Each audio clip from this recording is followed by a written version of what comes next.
Assalamualaikum warahmatullahi wabarakatuh. Kami pernah ditanya, apakah Mas Mara mengetahui hal-hal yang gaib atau tahu tentang kehidupan bangsa jin? Saya jawab, orang Muslim wajib mengimani hal yang gaib. Bagaimana firman Allah dalam surat Al-Baqarah ayat 3, alladzina yu'minuna bil ghaib. Orang mukmin itu harus percaya yang gaib. Juga dalam surat Al-A'raf ayat 27, innahu yarakum wa qabiluhu min haitsu la tarawnahum.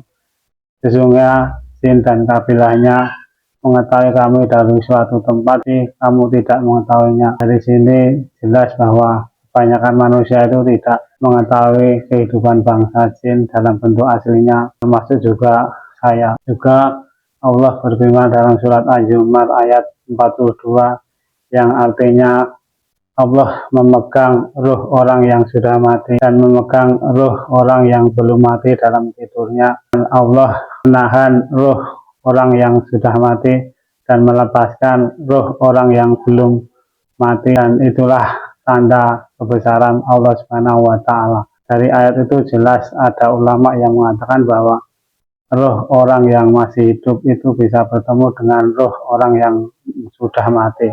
Dan hal-hal yang seperti ini mungkin seringkali kita alami, termasuk juga saya.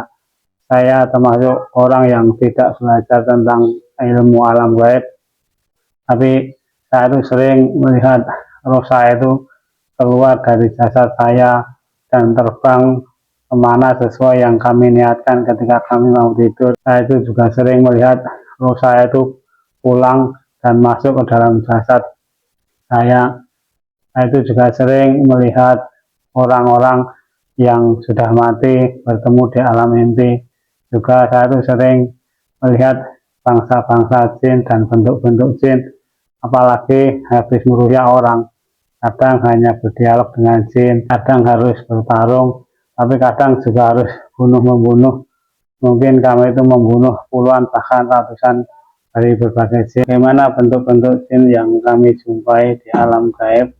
Ketika kami mau tidur, banyak berdoa, terutama banyak membaca ayat kursi dan minta dibukakanlah misteri-misteri kejadian-kejadian yang belum terungkap. Jika Allah menghendaki, maka kita itu akan dibawa oleh Allah ke suatu alam yang mungkin tidak gelap juga tidak terang, alam yang remang-remang. Mungkin kita itu melihat bangunan seperti bangunan Tempo dulu, dan kadang kita itu melihat roh kita itu keluar dari jasad kita itu sendiri. Contoh ketika di pemilu 24, kami itu meminta bahwa siapa yang menjadi pemenang di pemilu 2024 itu. Tapi Allah membawa saya dalam mimpi bahwa saya itu berjumpa dengan Bapak Joko Widodo, dan saya itu diboncengkan naik sepeda ondel Bapak Joko Widodo dan keliling-keliling kota. Ternyata yang mengikuti itu banyak sekali pengikutnya, sehingga benar mimpi saya itu bahwa yang berpengaruh di pemilu 2024 ternyata Bapak Joko Widodo. Bagaimana bentuk-bentuk jin yang kami jumpai di alam gaib?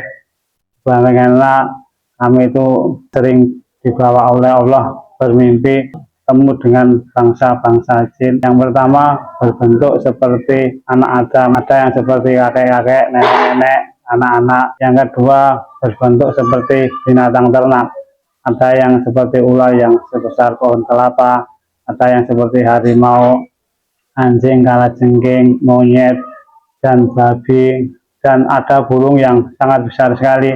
Dan saya itu pernah dinaikkan burung yang sangat besar sekali, itu hampir ke seliling dunia, dan saya itu ingin seperti itu, tapi Allah tidak mengabulkan kembali. Ada yang seperti angin dan suara-suara. Yang keempat ada yang berbentuk seperti mungkin ya pocong, ada yang gerandong, mak lampir, dan yang lain sebagainya. Itulah, walaupun banyak orang yang tidak percaya, itu yang saya lihat dalam mimpi-mimpi ke dalam alam gaib. Dari kami, assalamualaikum warahmatullahi wabarakatuh.